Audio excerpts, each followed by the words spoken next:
मुख्यमंत्री भूपेंद्र भाई पटेल, हमारे भारत सरकार के मंत्री और हमारे वडील मुरब्बी आदरणीय जितेंद्र सिंह जी,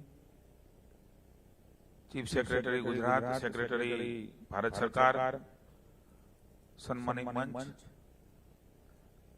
आप सब अलग अलग स्टेट से आए हुए माननीय मंत्री महोदय, सेक्रेटरी, डेलीगेट्स, आप सबका गुजरात सरकार की ओर से मैं स्वागत करता हूं। I am glad to be here in this Central State Science Conclave today at Science City. I take this opportunity to welcome honorable, अभी हमारे साथ नरेंद्र भाई मोदी वर्चुअली रूप से जुड़ने वाला है, हमारे लिए गौरव की बात है। सभी हमारे guest, Gujarat has always been the torch barrier for many initiatives and is setting a role model for others to follow. The Gujarat Science City joint हो गए। आप सबका स्वागत करता हूं। हमारे आदरणीय नरेंद्र भाई मोदी देश के सर्वाधिक लोकप्रिय वड़ा प्रधान और वैश्विक नेता हमारे कॉन्क्लेव में जुड़ चुके हैं। हम तहे दिल से आदरणीय नरेंद्र भाई का ये सबसे बड़ा साइंस सेंटर जिसके विजन से शुरू हुआ है और आज मुझे खुशी है कि वर्ल्ड का सबसे बड़ा साइंस सेंटर ये हमारे अहमदाबाद में नरेंद्र भाई, सरदार पटेल और गांधी जी के गुजरात में बना हुआ है। फिर से एक बार आप सबका स्वागत करता हूं और पूरे 2 दिन में ये जो हमारा कॉन्क्लेव है पूरे भारत में पहली बार गुजरात में ये होने जा रहा है। आदरणीय नरेंद्र भाई मोदी जी, आदरणीय जितेंद्र सिंह जी, मैं भूपेंद्र भाई पटेल माननीय मुख्यमंत्री की ओर से धन्यवाद करता हूं कि हमको ये मौका गुजरात चुना गया। धन्यवाद पुनः आदरणीय नरेंद्र भाई मोदी साहब, माननीय मुख्यमंत्री श्री जितेंद्र सिंह और आप सबका गुजरात सरकार की ओर से स्वागत करता हूं। धन्यवाद। भारत माता की जय।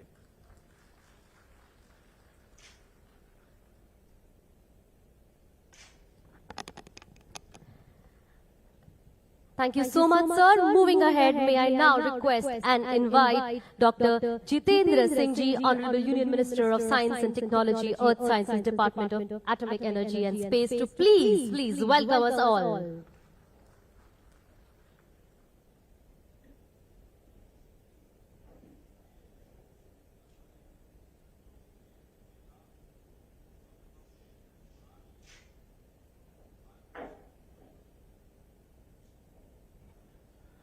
विश्व के सर्वाधिक लोकप्रिय नेता, हम सबके हृदय सम्राट, भारत के तेजस्वी प्रधानमंत्री परम आदरणीय श्री नरेंद्र मोदी जी, मुख्यमंत्री गुजरात भूपेंद्र भाई पटेल जी, गुजरात सरकार में विज्ञान एवं प्रौद्योगिकीकरण मंत्री Jitu Bhai Bagani ji, principal scientific adviser to government of India professor Ashok Sood, doctor Bhatkar, secretary science and technology Bharat सरकार डॉक्टर एस चंद्रशेखर, गुजरात सरकार में मुख्य सचिव पंकज कुमार जी, भिन्न भिन्न राज्यों एवं केंद्र शासित प्रदेशों से पधारे हुए मंत्री महोदय, अधिकारीगण, लेडीज एंड जेंटलमैन, सबसे पहले तो मुझे तहे दिल से और हृदय की गहराइयों से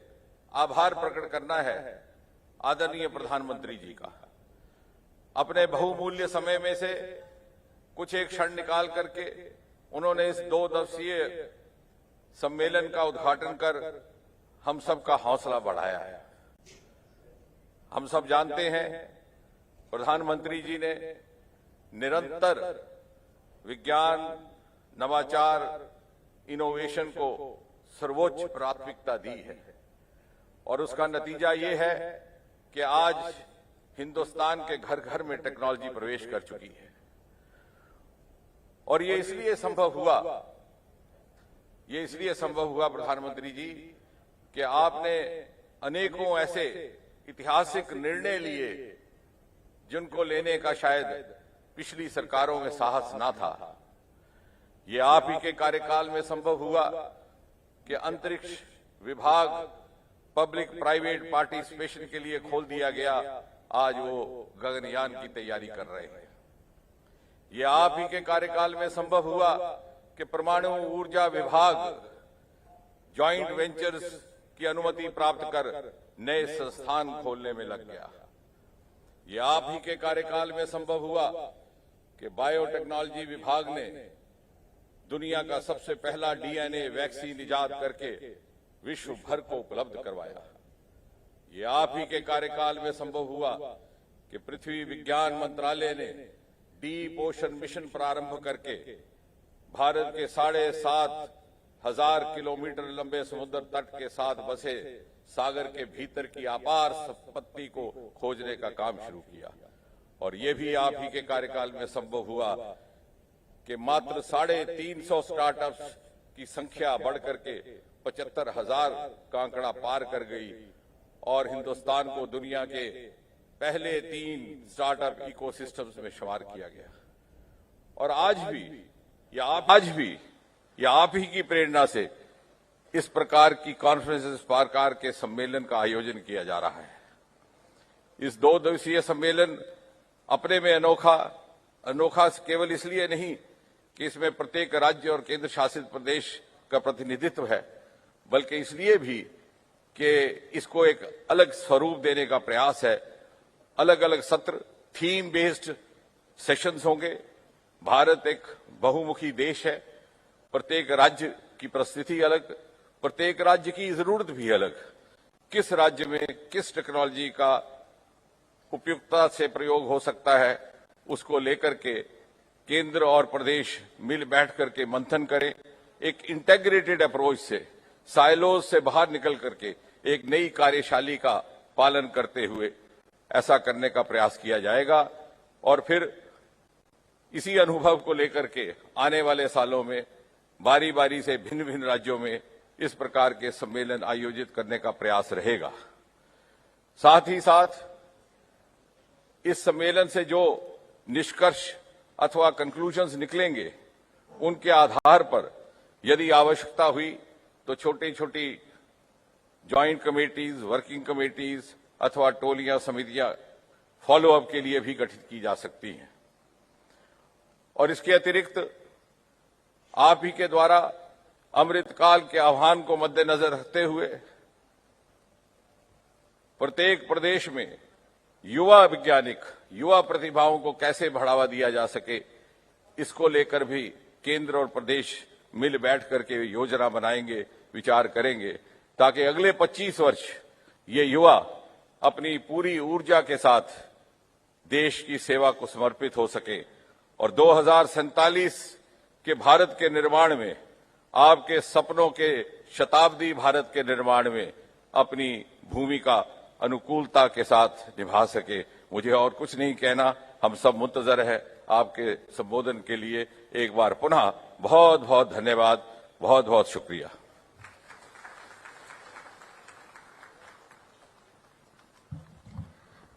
बहुत बहुत शुक्रिया हम सभी का आज यहाँ पे स्वागत करने के लिए। आगे बढ़ते हुए मैं गुजरात राज्य के वरिष्ठ मुख्यमंत्री माननीय श्री भूपेंद्र भाई पटेल जी से निवेदन करूंगी कि वे सभा को संबोधित करें।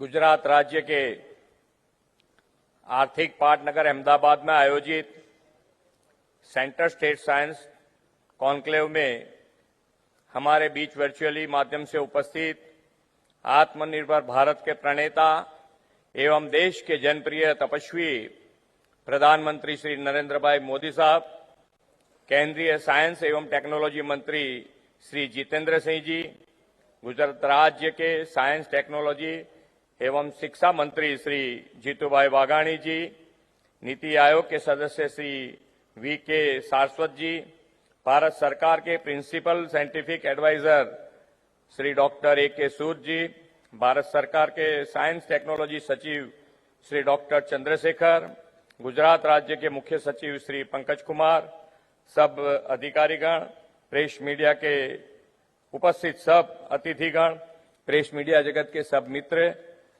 आप सभी को मेरा नमस्कार।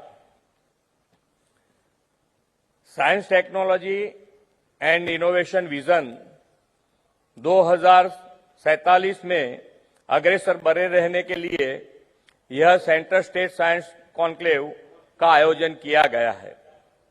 आदरणीय प्रधानमंत्री श्री नरेंद्र भाई मोदी जी के मार्गदर्शन और प्रेरणा से देश में इस प्रकार की कॉन्क्लेव पहली बार आयोजित किया जा रहा है। इस कॉन्क्लेव में science and technology, climate change, water, energy, digital health infrastructure, agriculture और अन्य विषयों पर चर्चा करने के लिए केंद्र और राज्य सरकार के मंत्री एवं उच्च अधिकारी एक मंच पर एकत्रित हुए हैं। हमारे माननीय प्रधानमंत्री श्री नरेंद्र भाई मोदी जी ने आजादी के अमृत काल में भारत को एक विकसित राष्ट्र बनाने का महत्वाकांक्षी लक्ष्य रखा है। इस सपने को साकार करने के लिए यह जरूरी है कि हम राष्ट्र के विकास के लिए साइंस एंड टेक्नोलॉजी आधारित होलिस्टिक अप्रोच अपनाएं। यह हमारे लिए हर्ष की बात के यह कॉन्क्लेव गुजरात साइंस सिटी में आयोजित किया जा रहा है। गुजरात साइंस सिटी माननीय प्रधानमंत्री जी का एक ड्रीम प्रोजेक्ट है और विश्व स्तर के सर्वश्रेष्ठ साइंस पार्कों में से एक है। गुजरात सरकार द्वारा साइंस सिटी के माध्यम से समाज को विज्ञान से जोड़ने का कार्य किया जा रहा है।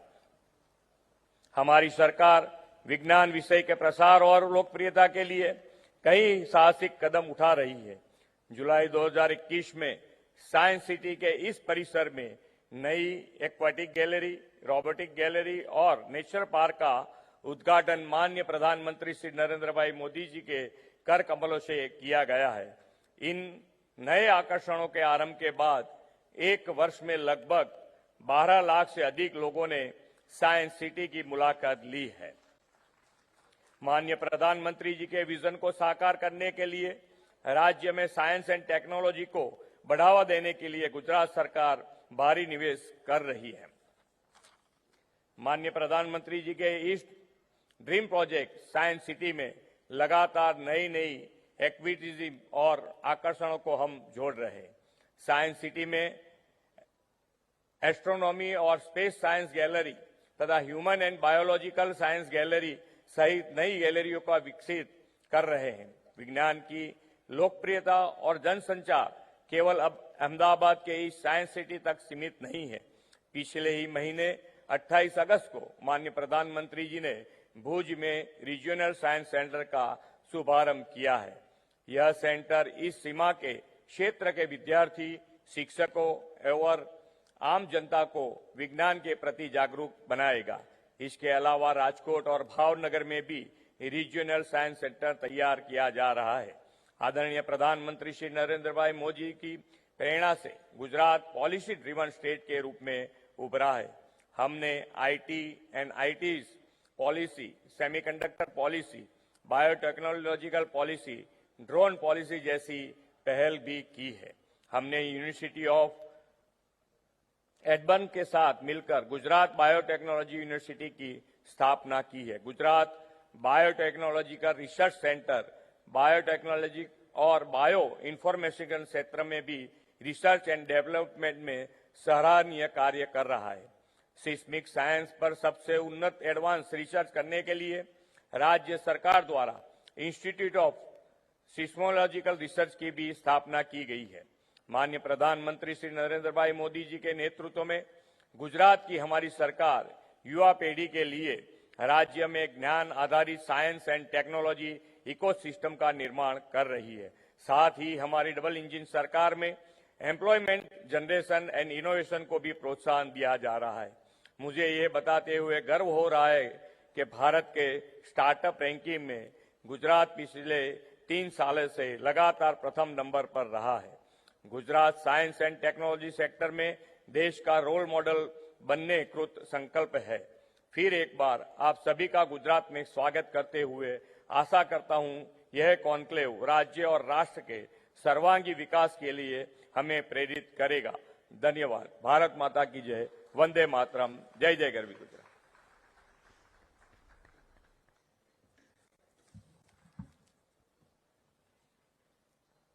सभी अचीवमेंट्स और कोलैबोरेशंस के लिए हार्दिक बधाइयां और आगे बढ़ते हुए हमारे साथ वीडियो कॉन्फ्रेंसिंग के माध्यम से जुड़े भारत के लोकप्रिय माननीय प्रधानमंत्री श्री नरेंद्र मोदी जी से मैं निवेदन करूंगी कि सभा को संबोधित करें।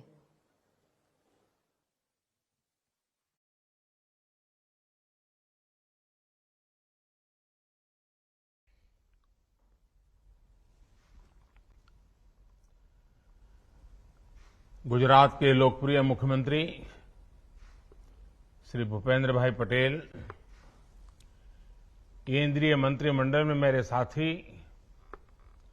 डॉक्टर जितेंद्र सिंह जी, विभिन्न राज्य सरकारों के मंत्रीगण, स्टार्टअप की दुनिया से जुड़े सभी साथियों, विद्यार्थी मित्र, अन्य महानुभाव, देवी और सज्जनों, सेंटर स्टेट साइंस कॉन्क्लेव इस महत्वपूर्ण समारोह में मैं आप सबका स्वागत भी करता हूं, अभिनंदन भी करता हूं।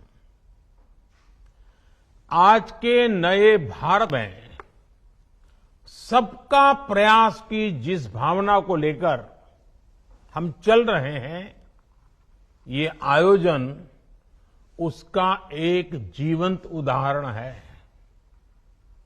साथियों, 21वीं सदी के भारत के विकास में विज्ञान उस ऊर्जा की तरह है जिसमें हर क्षेत्र के विकास को, हर राज्य के विकास को बहुत गति देने का सामर्थ्य है।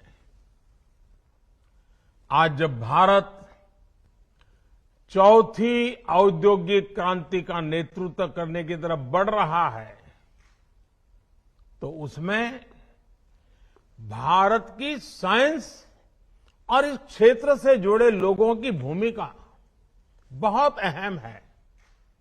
ऐसे में नीति निर्माताओं का, शासन प्रशासन से जुड़े हम लोगों का दायित्व और बढ़ जाता है। मुझे उम्मीद है अहमदाबाद की साइंस सिटी में हो रहा ये मंथन आपको एक नई प्रेरणा देगा, साइंस को प्रोत्साहित करने के उत्साह से भर देगा। साथियों, हमारे शास्त्रों में कहा गया है, ज्ञानम विज्ञान सहितम यद ज्ञात्वा मोक्ष से अशुभात।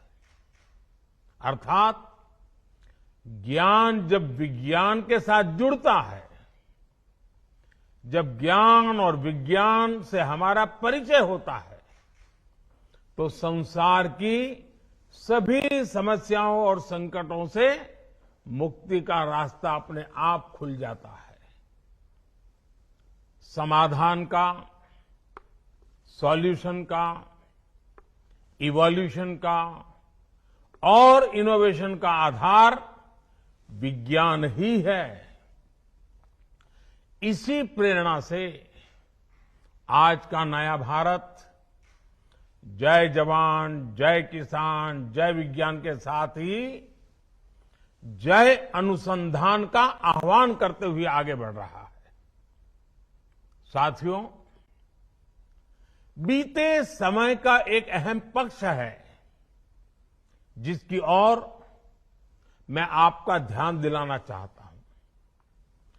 इतिहास की वो सीख केंद्र और राज्य दोनों के लिए भविष्य का मार्ग बनाने में बहुत सहायक होगी। अगर हम पिछली शताब्दी के शुरुआती दशकों को याद करें तो पाते हैं कि दुनिया में किस तरह तबाही और त्रासदी का दौर चल रहा था। लेकिन उस दौर में भी बात चाहे ईस्ट की हो या वेस्ट की, हर जगह के साइंटिस्ट अपनी महान खोज में लगे हुए थे। पश्चिम में Einstein, Fermi, max Planck, Nils bore, Tesla, ऐसे अनेक साइंटिस्ट अपने प्रयोगों से दुनिया को चौंका रहे थे। उसी दौर में सीवी रमन, जगदीश चंद्र बोस, सत्येंद्र नाथ बोस, मेघनाथ साहा, एस चंद्रशेखर, वैसे अनगिनत वैज्ञानिक अपनी नई नई खोज सामने लेकर के आ रहे थे। इन सभी वैज्ञानिकों ने भविष्य को बेहतर बनाने के कई रास्ते खोज दिए, लेकिन ईस्ट और वेस्ट के बीच एक बड़ा अंतर ये रहा कि हमने अपने वैज्ञानिकों के काम को उतना सेलिब्रेट नहीं किया जितना किया जाना चाहिए था। इस वजह से साइंस को लेकर हमारे समाज के एक बड़े हिस्से में उदासीनता का भाव पैदा हो गया। एक बात हमें याद रखनी चाहिए कि जब हम कला को सेलिब्रेट करते हैं तो हम और नए कलाकारों को प्रेरणा भी देते हैं, पैदा भी करते हैं। जब हम खेल को सेलिब्रेट करते हैं तो हम और नए खिलाड़ियों को प्रेरित भी करते हैं, पैदा भी करते हैं। उसी तरह जब हम अपने वैज्ञानिकों की उपलब्धियों को सेलिब्रेट करते हैं तो साइंस हमारे समाज का स्वाभाविक हिस्सा बन जाती है, वो पार्ट ऑफ कल्चर बन जाती है। इसलिए आज सबसे पहला आग्रह मेरा यही है, आप सभी राज्यों से आए हुए लोग हैं, मैं आपसे आग्रह करता हूं कि हम अपने देश के वैज्ञानिकों की उपलब्धियों को जम करके सेलिब्रेट करें, उनका गौरवगान करें, उनका महिमामंडन करें। कदम कदम पर हमारे देश के वैज्ञानिक हमें अपनी खोज के तरह इसका अवसर भी दे रहे हैं।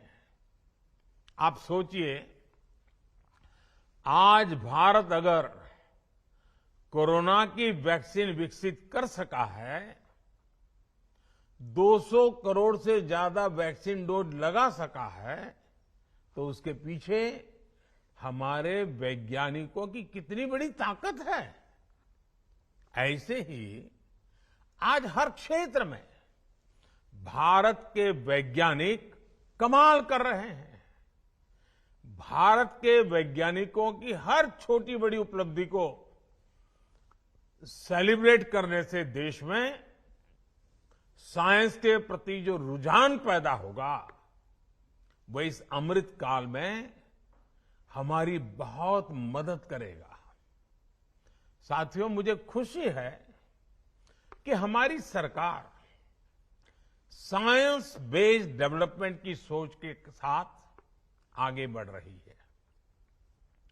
2014 के बाद से साइंस और टेक्नोलॉजी के क्षेत्र में इन्वेस्टमेंट में भी काफी वृद्धि की गई है। सरकार के प्रयासों से आज भारत ग्लोबल इनोवेशन इंडेक्स में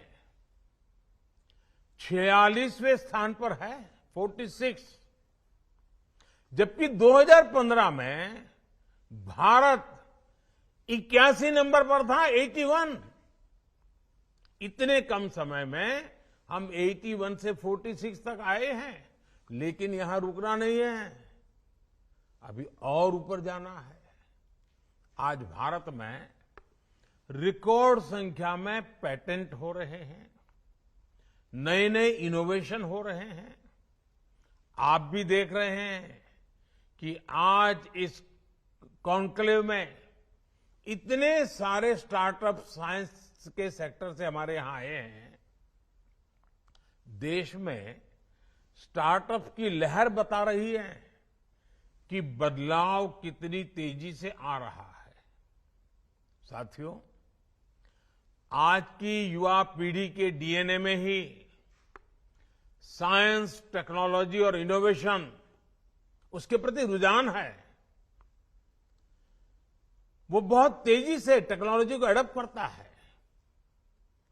हमें इस युवा पीढ़ी को पूरी शक्ति से सपोर्ट करना है। आज के नए भारत में युवा पीढ़ी के लिए रिसर्च और इनोवेशन के क्षेत्र में नए सेक्टर बन रहे हैं, नए सेक्टर खुल रहे हैं। स्पेस मिशन हो, डीप ओशन मिशन हो, नेशनल सुपर कंप्यूटिंग मिशन हो, सेमीकंडक्टर मिशन हो, मिशन हाइड्रोजन हो, ड्रोन टेक्नोलॉजी हो, ऐसे अनेक अभियानों पर तेजी से काम चल रहा है। नई नेशनल एजुकेशन पॉलिसी में इस बात पर खास जोर दिया गया है कि विद्यार्थी को उसकी मातृभाषा में साइंस और टेक्नोलॉजी की शिक्षा उपलब्ध हो सके। साथियों, इस अमृत काल में भारत को रिसर्च और इनोवेशन का ग्लोबल सेंटर बनाने के लिए हम सबने एक साथ मिलकर के अनेक मोर्चों पर काम करना है। अपनी साइंस और टेक्नोलॉजी से जुड़ी रिसर्च को हमें लोकल स्तर पर लेकर जाना है। आज समय की मांग है कि हर राज्य अपनी स्थानीय समस्याओं के हिसाब से स्थानीय समाधान तैयार करने के लिए इनोवेशन पर बल दे। अब जैसे कंस्ट्रक्शन का ही उदाहरण लीजिए। जो टेक्नोलॉजी हिमालय के क्षेत्रों में उपयुक्त है, वो जरूरी नहीं है कि पश्चिमी घाट में भी उतनी ही प्रभावी हो। रेगिस्तान की अपनी चुनौतियां हैं, तो तटीय इलाकों की अपनी समस्याएं हैं। इसलिए आज हम अफोर्डेबल हाउसिंग के लिए भी लाइट हाउस प्रोजेक्ट पर काम कर रहे हैं, जिनमें कई तकनीकों का उपयोग हो रहा है, उसको आजमाया जा रहा है। इसी प्रकार क्लाइमेट रेजिलियंस क्रॉप्स, उसको लेकर भी जितना लोकल होंगे उतने ही बेहतर समाधान दे पाएंगे। हमारे शहरों से निकलने वाला जो वेस्ट प्रोडक्ट है, उसकी रिसाइकलिंग में, सर्कुलर इकोनॉमी में भी साइंस की बड़ी भूमिका है। ऐसी हर चुनौती से निपटने के लिए ये आवश्यक है कि हर राज्य साइंस, इनोवेशन और टेक्नोलॉजी से जुड़ी आधुनिक पॉलिसी का निर्माण करे, उस पर अमल करे। साथियों, सरकार के तौर पर हमें अपने साइंटिस्ट के साथ ज्यादा से ज्यादा कोऑपरेट और कोलैबोरेट करना होगा। इसी से देश में साइंटिफिक मॉडर्निटी का माहौल बढ़ेगा। इनोवेशन को प्रोत्साहित करने के लिए राज्य सरकारों को ज्यादा से ज्यादा वैज्ञानिक संस्थानों के निर्माण पर और प्रक्रियाओं को सरल करने पर बल देना चाहिए।